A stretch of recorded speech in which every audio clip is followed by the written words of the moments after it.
My neighbor was the head of the banana organized crime family. He invited me over to clean his pool one Saturday. He saw my parents were getting divorced, and he sat me down. He gave me 3 lessons for my first day in business. He said, look, Sena, founder and CEO at Spartan. He said, number 1, on time is late. You're supposed to be here 8 o'clock, you get here 7:45. 2, you go above and beyond. If I'm paying you to clean the pool, you wash the windows, straighten up the lawn furniture, straighten up the shed, even though you're not getting paid for that, you go above and beyond. And then number 3, never ask for money. You'll get paid if you do a good job. And that just became my operating system for life.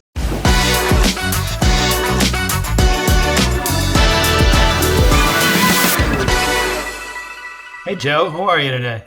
How you doing? Thanks for getting together here. This is going to be fun. Yeah, I'm excited about this conversation. I have like 100 questions in my mind that I wanted to ask, and I thought, which are going to be the ones that are going to get the most cool shit out of Joe. So, but I always like to start with the fact that these conversations, I do this podcast for founders of companies in their early stages, obviously, but it could be at any stage. And it's about how darn difficult it is to start a company successfully. How do you deal with challenges? How do you solve problems? How do you recover? How do you make decisions? How do you lead people? So the conversation is really going to be about that, and I want to focus in on that. But I'd like to start with the journey, your journey. So I'm a Spartan. I love Spartan, and I'm gonna share a couple stories, my stories with you today about Spartan and what it's done for me. But there was a lot that took place in your life prior to that. How'd you get here? Tell me about that, and bring the good shit in too, like the real tough stuff. You know, I as you were asking the question, I was thinking, when I started my first business back in 1982, I was 13 years old. When I started my first business in Queens, New York, I don't think I understood that most businesses don't last. Like if you look at the data, most companies fail before they even get off the ground. Very few of them make it 10 years, 15 years, 20 years, 100 years. You count them on one hand, how many companies still exist. But in that neighborhood I was growing up in, there were a lot of, I would say second generation families that own pizza places or masonry yards, and so probably in my mind, you build a business and then it just keeps going somehow, right? I didn't think that these things are not only nearly impossible to launch, but even more impossible to keep going. And if I knew that, I think if most entrepreneurs knew that, you probably wouldn't even start.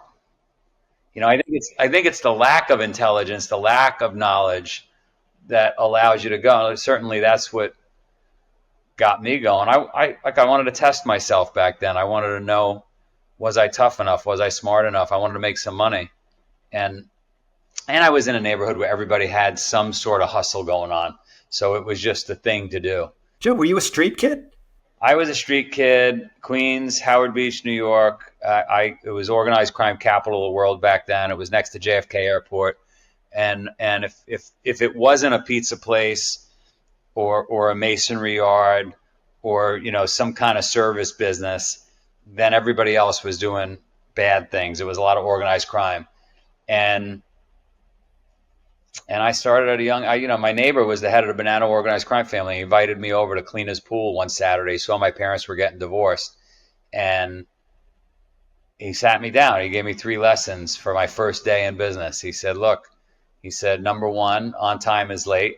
Like you're supposed to be here 8 o'clock, you get here 7:45. 2, you go above and beyond. If I'm paying you to clean the pool, you wash the windows, straighten up the lawn furniture, straighten up the shed, even though you're not getting paid for that, you go above and beyond. And then number 3, never ask for money. You'll get paid if you do a good job. And he was the boss. Those were the rules. And that just became my operating system for life. That business was really tough in the early days, but I was young and I was hungry and I had a lot of energy, and he was the big boss. And so I got a second customer and a third customer and a fourth customer, and ultimately paid my way through school with it. And when I graduated, I had 700 accounts, 700 customers. So it turned into for me, for a young kid, it turned into a big business.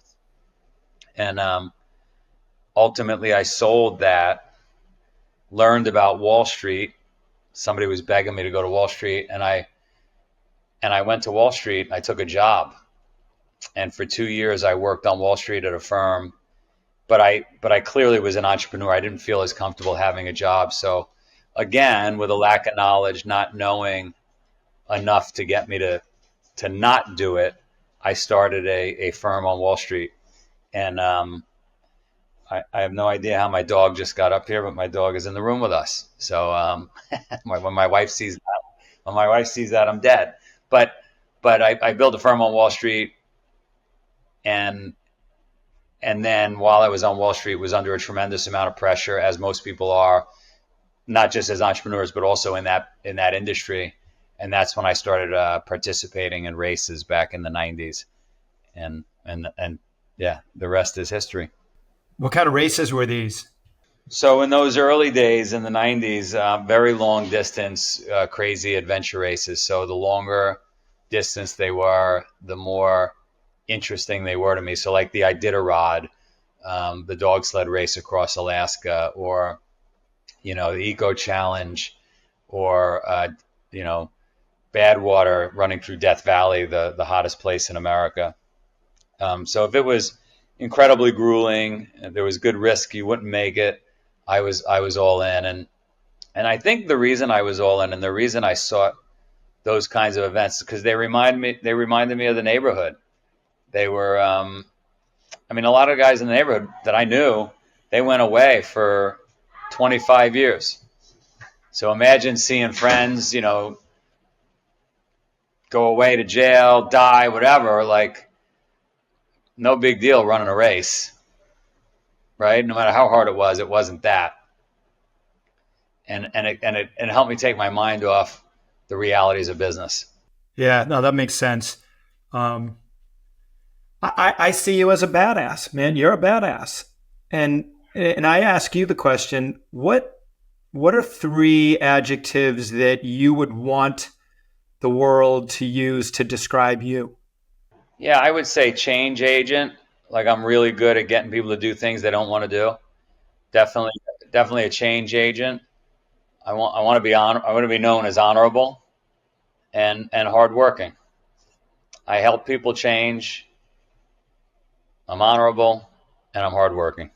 Do you think those are the 3 that the people actually would use to describe you? I hope so. I think so. Everybody knows I work, from the second I wake up till the second I go to bed. So I think I'm good there. I think I get in at least 1, 2, 10, 100 emails a day, videos of people telling me that their life has changed. They're back with their husband. They're back with their wife. They lost 200 pounds. They gave up drinking. They didn't kill themselves, like literally, like every single day. So change agent for sure. Honorable, we're going to have to ask some people. I hope so. Yeah.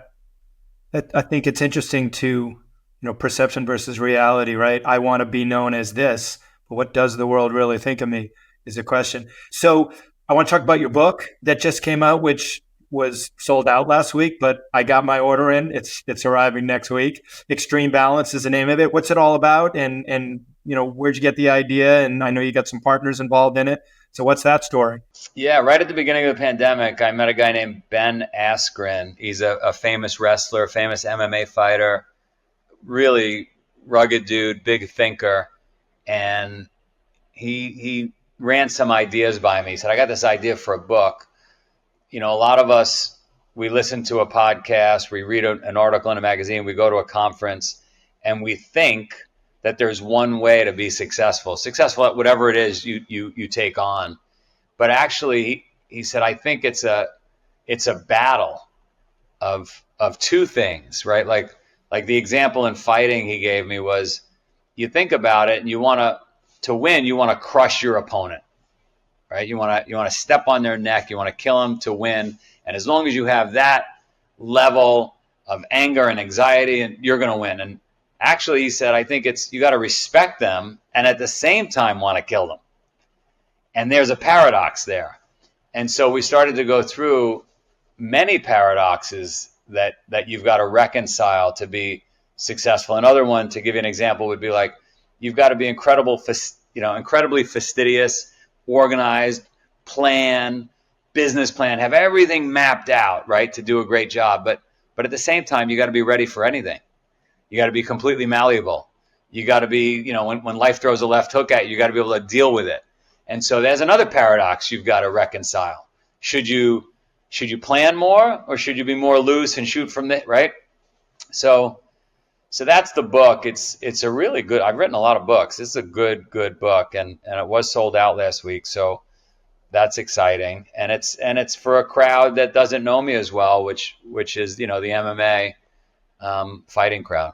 Yep. I think there's a lot of lessons in what you just said and helpful advice for the founder of a startup. And I focus mainly in the tech startup world, but starting a tech company, starting a pizza business, starting a pool cleaning business, it's all the same.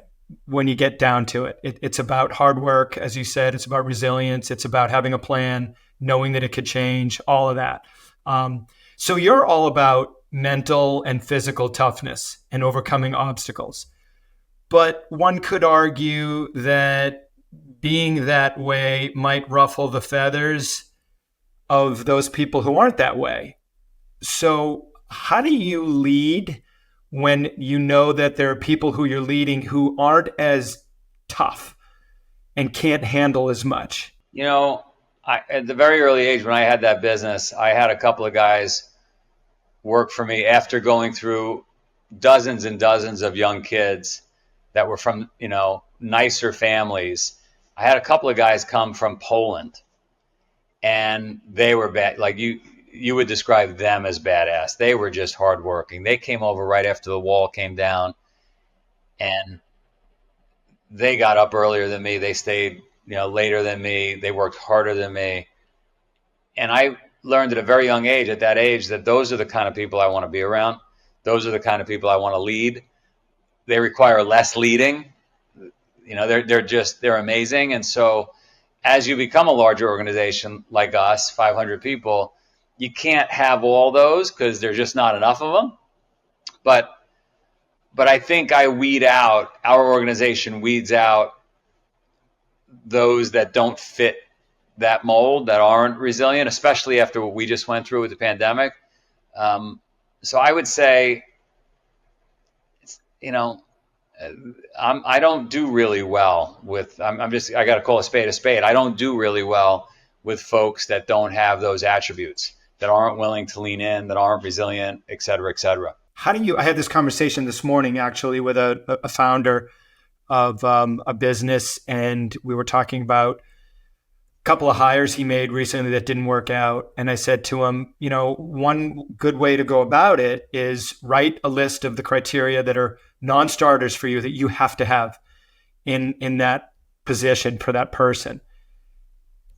Then you got to figure out what the questions are that you ask to determine whether or not that person meets those criteria. What are some of the questions, or how do you go about, actually, because it's not all about question and answering. What are some of the approaches that you use to find out whether somebody has what it takes to be on the Spartan team? Well, in the early days, it was easy because we would pay so little, and it was really it was such a passion project, and those people found us. But today, lately, what I've been doing, which is working really well, is I'll have people read the Endurance about the Shackleton story, where he and his men were stuck in the ice for 2 years. They had to eat their dogs to survive. And I make it really clear to folks that, this is very much like that story. There are low rations, complete periods of complete darkness, and return is unlikely. And so if that appeals to you, then this is probably the place for you to work. Now, a lot of people will lie to themselves, and they'll lie to me, they'll lie to us that, that sounds great because they just need a job. But those people don't last very long in our organization anyway. Wow, that's to be in an interview and to hear that, whoa, that's crazy. So now let's translate that to starting a company. Being a startup, and you said it earlier, most don't make it. The vast majority don't make it. You got to be freaking crazy to start a company, or just really brave. What message would you tell the person today who says, yeah, Joe, I'm going to start a company, whatever kind of company it is? What would you tell them? I do tell him. My best friend just started a big business on Wall Street, and he's a wildly successful guy that's always had a career work for somebody. And I tried desperately to talk him out of it, and because I know, and you know, and anybody listening who's a founder knows that it's not it's not all it's cracked up to be. There's very little oxygen up at the top, and everything that can go wrong does go wrong. And so I would say the same thing. I would say read that book, understand Shackleton, because it's not what it looks like from the outside on Instagram. This is a war zone. I created one of the races I put on in Vermont is called the Death Race. And I started putting it on in 2005. And it's very much to emulate what it's like to be an entrepreneur. Everything that can go wrong does go wrong.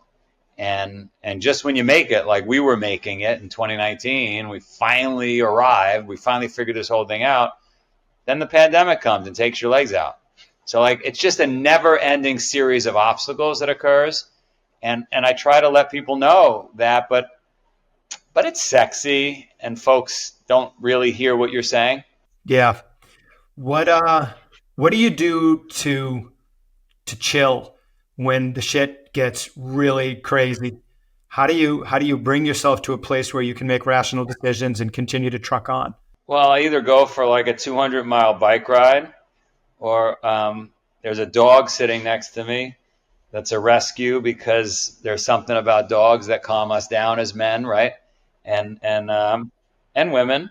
And so this dog helps me get through my day. Right now, as I'm talking to you, he's biting my hand. And it's like, I don't know. But you do need some things to take your mind off the craziness. And that's it. I do a giant workout, hang out with the dog, or I go watch the kids play their sport. I don't drink.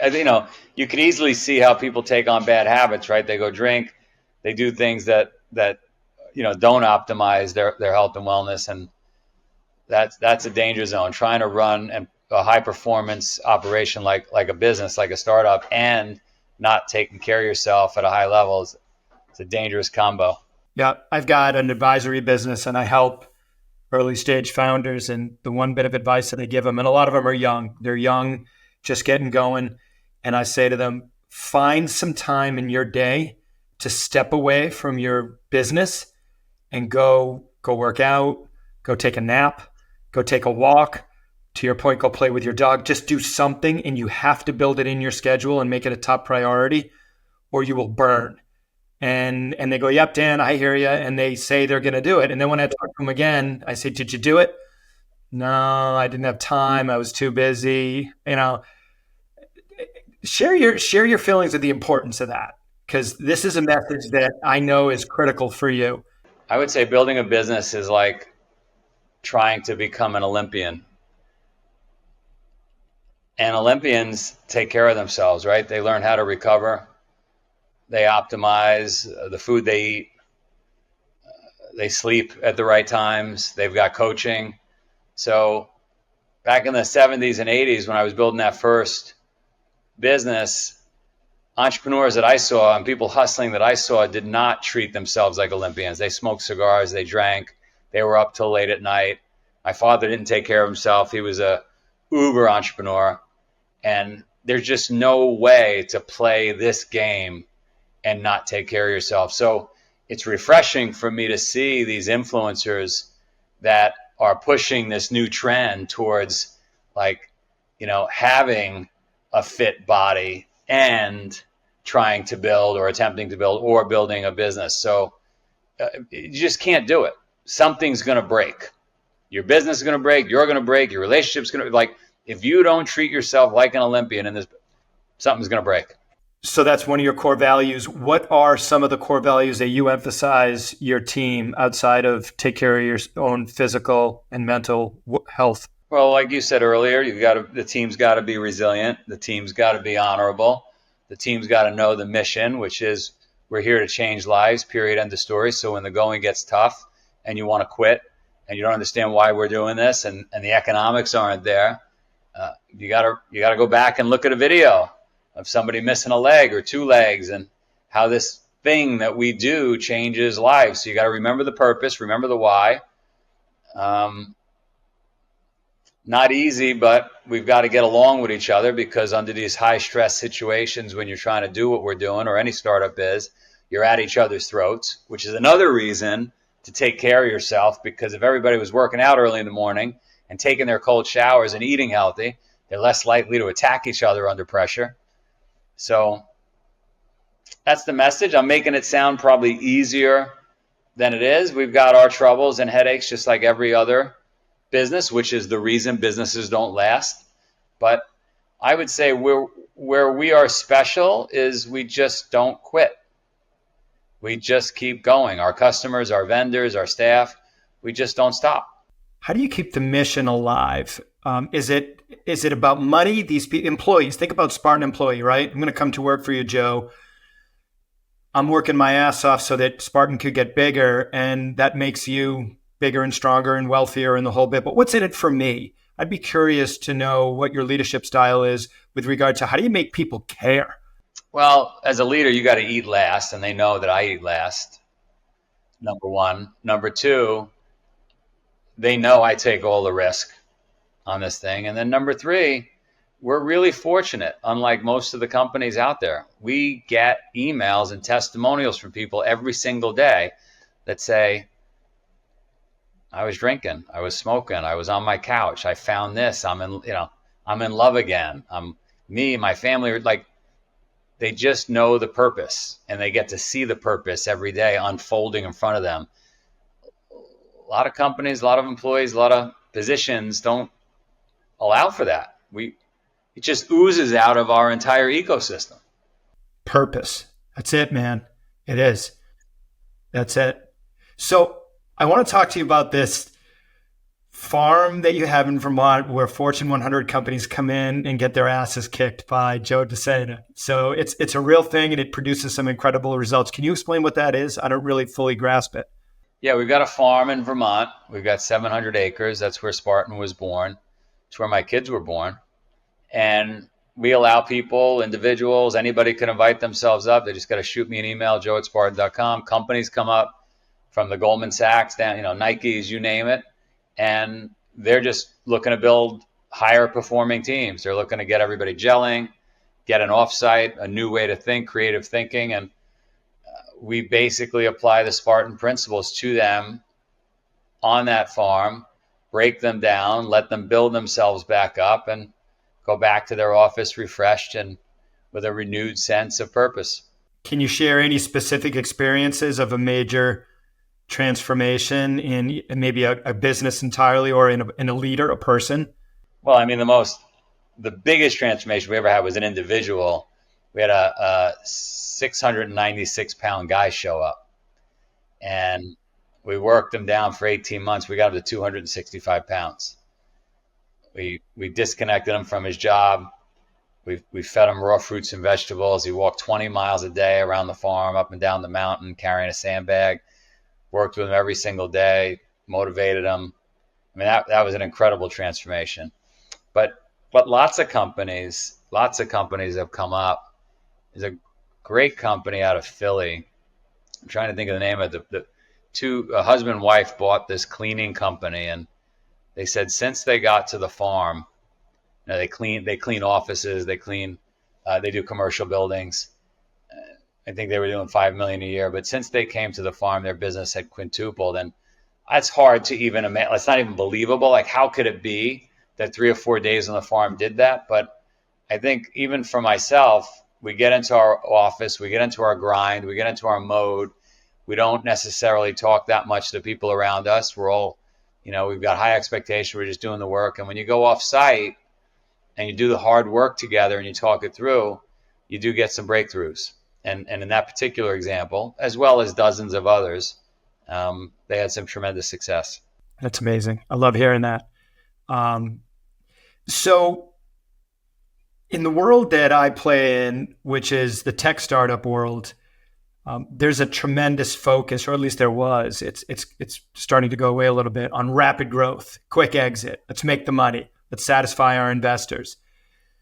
How do you, and I'm sure you've felt this way in the past where, hey, we need to build this company and make it real fast. And I'm sure you've had a lot of colleagues or customers who are in this position. I've got to make my company as big as I can, as fast as I can. How do you balance that desire with long-term vision and long-term goals when you have all these short-term pressures from the market, from investors, et cetera? I mean, I don't understand it, and I don't envy it. I look at it when I hear folks just want to build and sell, and every business I've had, I went into it thinking death was my exit strategy. So I just have a completely different approach. It's very, very long term. I'm not saying it's the right way or the wrong way, but I think if I was optimizing for a quick exit and rapid growth, you take a lot of shortcuts. You do a lot of this is a 2,500-year-old brand, Spartan. I think about Leonidas. I think about the movie 300, and I say, we're just shepherds of this brand, and our job is to not screw it up. And it's meant to inspire people and get them to change their lives and hopefully do the hard work for themselves. So I'm not a good guy to ask that because it's not who I am. I just don't operate that way. I don't think that way. I'm just not that guy. But that answer says it all. And you know what, Joe? It goes back to purpose. Yeah. And I think that's awesome. So you take a lot of risks. Are you a risk taker, or do you think things through and go the conservative route?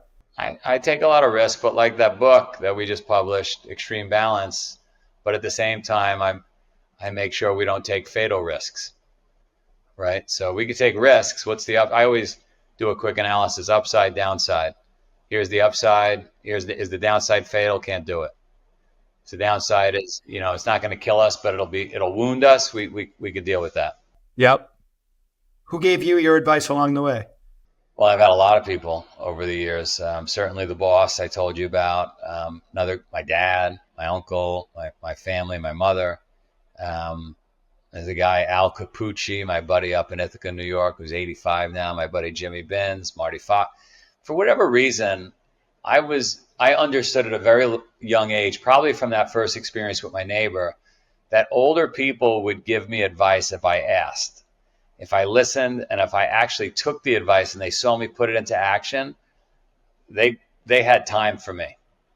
As an advisor, I get a tremendous amount of satisfaction when my client actually listens to what I suggest. I mean, look, they pay me to tell them what I think they should do and why. And then I give them advice. When they do it and it works, that's a win, I like it. What do you think's wrong with business today? I think it's what you mentioned earlier. I think everybody's in it for a quick hit. Build it as fast as possible. Let's make that sale, and feels a bit like a Ponzi scheme. The other thing I think that's wrong with business is what it effectuates regarding all of our health and wellness. So, for example, if you and I were in the food business or in the pharma business, and we've got to make our quarterly numbers, or our motivation is to build it as fast as possible to sell it, we're not optimizing to make our constituents healthy. And so that's how we're ending up with all this illness, right? Like, we wouldn't make a lot of money if we were all selling organic lemons and organic, apples. And so what do? We inject the apples with all kinds of stuff to make them sweeter, nicer looking, more preserved, or we create apple slices with all kinds of chemicals in them, so in a package with really cool branding. And it's great. It's great for building a business and building a brand. Not so great for the people that become addicted to it while sitting on the couch watching Netflix. And I'm not a big conspiracy guy. I'm just looking at the facts. Like, when you have a system like we have, and it's the best we got around the world, this democracy with capitalism, the way it works, we're all motivated to sell each other stuff. And the more stuff we sell, the more money we make. And there's a lot of stuff we just don't need. You just don't need it. Yeah. I can look around my house and listen to my kids asking me for stuff, and your point comes across quite loud. And I'll tell you what, I get pissed off about it. And, when you're starting a business, actually, it's a good question. If you were going to start a business today, what would you do? Well, if it was simply about making money, it certainly wouldn't be what I do now, because this is a tough business. And if it was simply about making money, you want to be in tech, you want to be in software. I mean, software is where it's at. AI is going to hopefully deliver at least half of what everybody expects. But that's the place to be. Sticky. We are using AI. We are, and we want to use it more and more and more. And the reason we want to do it, and this will upset people listening, but it's very hard to get people engaged. Like, to build a successful company, you've got to have employees that are willing to really grind. And post-pandemic, people have started including myself, have started optimizing their lives more for life and less for work. It's fine. I don't have anything against that. But as an entrepreneur, as a person who employs people, for a business to be successful, you need a very engaged workforce that grinds. And people are grinding less, and they're not coming to the office. And so what do you do as an entrepreneur? You start thinking, all right, how do I do more with less people? How do I get more done with less people? So very, very interested in AI and how to have less meetings and less decisions and less discussions and just get the work done. Not because I'm evil, but because that's what the business requires. Well, if you think about it, for hundreds of years, that's been how things have gone. I remember years ago, I watched an episode of 60 Minutes, and it was around the time when some of the auto manufacturers were bringing in robotics to build cars. So that person who put mirrors on the side of Buicks lost their job, because a robot can put a mirror on the side of a Buick much faster, much more efficient, cheaper, the whole bit. So then what? Somebody's out of a job? Well, not necessarily. And the message that 60 Minutes was communicating in this episode was somebody's got to build that robot. Somebody's got to maintain that robot. Somebody's got to program that robot. Those are new jobs that if you're the guy that's been putting mirrors on cars for 25 years, maybe you should learn how to fix a robot who's going to put the mirror on the car for, the next however long. And I think that's where we are now with AI. There's people that are building programming for AI. There's people that are, managing and doing all sorts of stuff around the ecosystem of AI. It just creates new jobs. To me, that's just evolution. Ain't nothing wrong with that. Yeah, I agree. I'm going to share a Spartan story with you that a few years back I wrote a post because it was so meaningful. And considering you founded it, I got to share this with you. So I was with a few people. We always create a team when I do Spartan, and we raise money for various charities. And one of my charities is No Kid Hungry. So thousands of dollars have gone to No Kid Hungry as a result of Dan Hurwitz and his teammates doing Spartan races. So anyway, I'm running up a hill, because your races, at least in the Northeast, are up the sides of mountains and down mountains and back up mountains. It's pretty grueling. And I look ahead on the trail. Now, picture it, I'm in the woods, and there's lots of rocks and lots of trees and a lot of dirt and mud and steep as hell. And I'm working my way up, and I look ahead and I see all these red shirts. I'm like, oh, we got a team of red shirt people. As I get closer, I look, they're going slow. I'm like, well, I'm just going to pass these guys. I started to pass them, and I noticed there were about 6 guys, massive, just like military looking guys. They were carrying a wheelchair with a little girl in the wheelchair who clearly couldn't do the race on her own. And these guys were teamwork in it to get this girl and her wheelchair through the Spartan race. I got to tell you, Joe, I stopped. Right now, the hair on the back of my neck stands up every time I tell that story. I've told it a million times. It was one of the most profound scenarios that I've ever seen in my life. And at that point, I realized sometimes things just take teamwork and patience. And if you work together and you appreciate together, and to your point earlier, you have a purpose, you can do incredible things. I don't know how they got this girl over some of those walls. That was not a part of the race that I saw them at, but watching them get this girl up the side of a very steep, slippery boulder laden trail was just freaking awesome. And you know what, Joe? That happened because of you, man. So thanks for that story. And there's so many every weekend of that happening around the world, and it's unbelievable. It gives me chills, and the hair stands up on the back of my neck. It's incredible. I got a tattoo on my calf. It's called Oscar Mike. It's a charity, and I met the founder. And it's a radio call signal in the military. Oscar Mike means, hey, we're on the move. No matter what, we're on the move.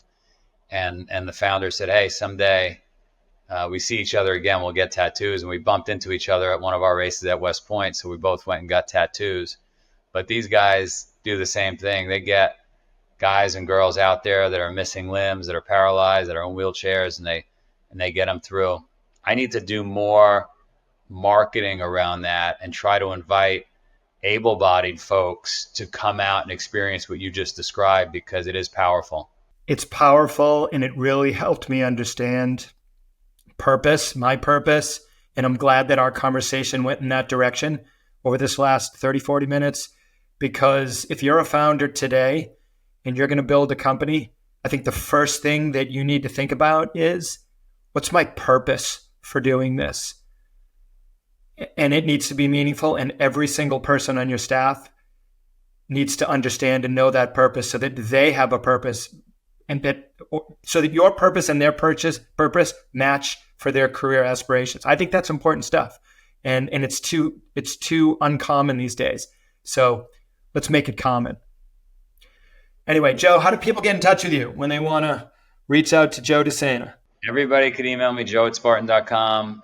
If anybody has a company out there, I would highly suggest you come out, do one of our events. It's on us. Just shoot me an email, say, hey, I listened to the podcast, and just need a bunch of tickets for what I used to do in the 90s to build my business on Wall Street was I would get all the potential clients, all my current clients, all my staff, and we were going to do hard things together like this.